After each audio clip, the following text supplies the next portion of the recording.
او داس امام بخاری رحمت الله علیه دا یو بل حدیث راوړی دا چې د هغه حدیث مفهوم دا د مسله دا ځین راوځي چې دعای قنوت دا پر رکوع نه مخکې ده، یعنی اول دعای قنوت ته بیا په هغه نه بعد رکوع کولی. امام بخاری رحمت الله علیه هم دا خبره مانی ځکه خدا حدیث راوړی دا او داسې رسول الله صلی الله علیه وسلم حدیث موجود ده، خو غیر مقلدین دا خبره نه مانی. د امام بخاری رحمت الله علیه مخالفت هم کوي او د رسول الله صلی الله علیه وسلم د حدیث مخالفت هم کوي. حضرت عاصم دا فرمایي سألت انس بن مالک، ما د انس بن مالک رضی الله تعالی عنہ تپوسو کو د دعای قنوت متعلق، فقال قد كان القنوت قلت قبل الركوع او بعده. وای ما د انس بن مالک رضی الله تعالی عنہ د دعای قنوت متعلق تپوسو کو بیا درته و چې کان القنوت، وای دعای قنوت د رسول الله صلی الله علیه وسلم په دور کې ویل کېدو. بیا تاسو قبل الركوع او بعده، بیا انس بن مالک رضی الله تعالی عنہ ورته ویل چې قبل الركوع، وانی په رکوع نه مخکې دعای قنوت ویل کېږي. بیا حضرت عاصم فرمایي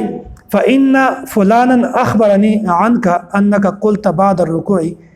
وای یو سړی د تا په حواله سره مونږ ته دا خبره رسولای ده چې تا ویلي دي چې نه دعای قنوت دا پر رکوع نه ورسته ده. حضرت انس بن مالک رضی الله تعالی عنہ ورته فرمایل کذبا، وای د سړی خبره صحیح کړي نه ده، دا سړی په خبره باندې پوه شوی نه ده ځکه دا خبره کړې ده. فرمایي انما قنت رسول الله صلی الله علیه وسلم بعد الركوع شهرا، وای رسول الله صلی الله علیه وسلم صرف یو میاشت هغه په رکوع نه بعد دعای قنوت ویل ده. د نبی علیه الصلاه والسلام عام معمول دا په رکوع نه مخکې و، خو یو میاشت تاسو راغلی ده چې په هغه کې نبی علیه الصلاه والسلام په رکوع نه ورسته ویل ده. هغه وجه څه ده؟ ځکه چې نبی علیه الصلاه والسلام د صحابه کرامو حفاظو او یا کسانو یو جماعت د مشرکین یو جماعت ته ورولېږل، بیا نبی علیه الصلاه والسلام سره د معاهده کړې و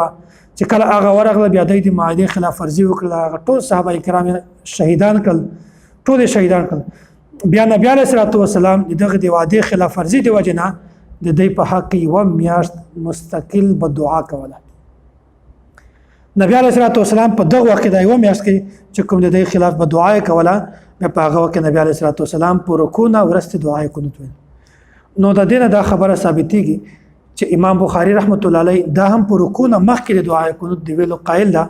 او نبی علیه الصلاه والسلام حدیث نه هم دا ثابتېږي. خو چې کومه په ظاهره په رکوع نه بعد یو میاشت هغه صرف د یو میاشت لپاره ده، او هغه د عذر دی وجه نبی علیه الصلاه والسلام د دغه مشرکینو لپاره د بدعا په حالت کې دغه په رکوع نه بعد ویله. خو غیر مقلدین دا خبره نه مانی، وای چې نه وای دعای قنوت د همیشه په رکوع نه ورسته ده. غیر مقلدینو یو عالم ده محمد علی جانباز دا فرمائے اکثر صحیح روایات رکوع کے بعد تائید کرتی ہیں، اور اکثر صحیح روایتوں نے دا معلومیږي چې دعای قنوت دا پر رکوع نه ورسته ده. صلات المصطفی محمد علی جانباز صفحه نمبر 318. او دا سے فتاوی علماء حدیث کی جلد نمبر 30 صفحہ نمبر 3 صفحہ نمبر 206 بتا کے فرمائے رکوع کے بعد قنوت پڑھنا مستحب ہے، بخاری شریف میں رکوع کے بعد ہے. اور بخاری شریف کے پر رکوع نہ بعد اللہ بندہ بخاری شریف کے خیو میں اصل پر رکوع نہ بعد نور خو نبی علیہ الصلوۃ والسلام معمول پر رکوع نہ مخ کیو نو ګوره پر رکوع نه بعد کوم ځای کې راغلی دا هغه صرف یو میاشته نبی علیه الصلوۃ والسلام د کفارو ته د بدعا چې کوله په هغه وخت کې نبی علیه الصلوۃ والسلام صرف یو میاشت پر رکوع نه ورسته ویل دا، وګرنه نبی علیه السلام معمول او د وسه پورې د خلکو ټوټل په دا باندې معمول ده چې هغه پر رکوع نه مخکې دعای قنوت وای په رکوع نه ورسته نه وای. نو په دې وخت کې غیر مقلدینو د امام بخاری رحمت الله علیه هم مخالفت کړی ده او د رسول الله صلی الله علیه وسلم د حدیث هم مخالفت کړی ده. دا خبره بیانوي چې مونږ د امام بخاری